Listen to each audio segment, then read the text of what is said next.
President Biden, on the day that the last U.S. soldiers were evacuated from Afghanistan, called it an extraordinary success. To me, that is the lie of the 21st century.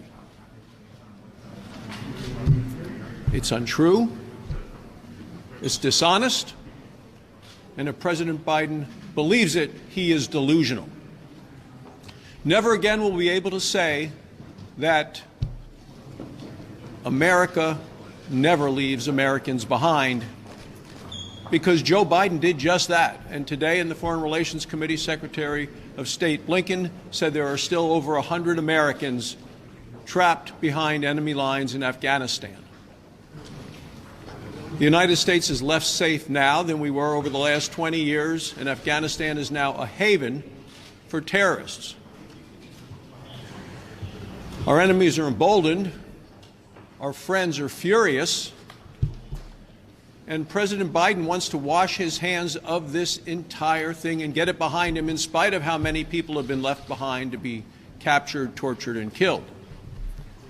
President Biden has blood on his hands, and no matter how hard he tries, he cannot remove the stain of this from his hands or from his reputation. For the last 20 years, we've had soldiers serving and suffering and sacrificing. And today, the Taliban has a better set of weapons. They're the best militarily equipped terrorist group in the history of the world. Where do the weapons come from? Well, there are tanks and our MRAPs and our helicopters and our planes and 600 American guns, 600,000 American guns. On just about everything that President Biden said, he's been wrong. He said very little chance of likelihood that the Taliban would take over Afghanistan.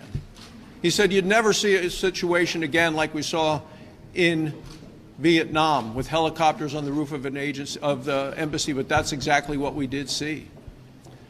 He said under no circumstances would we, and he said this on national TV, would we let people stay behind, would we leave Americans behind even if we had to keep the troops on the ground longer.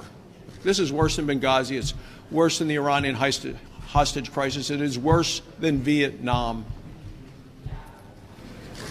It's heartbreaking. The Washington Post had a comment, an editorial, said it was a moral disaster. I think it was a moral disgrace. Of the 13 service members that were killed, one of them, Riley McCollum, was from Wyoming. His wife is pregnant with a child that he would never meet.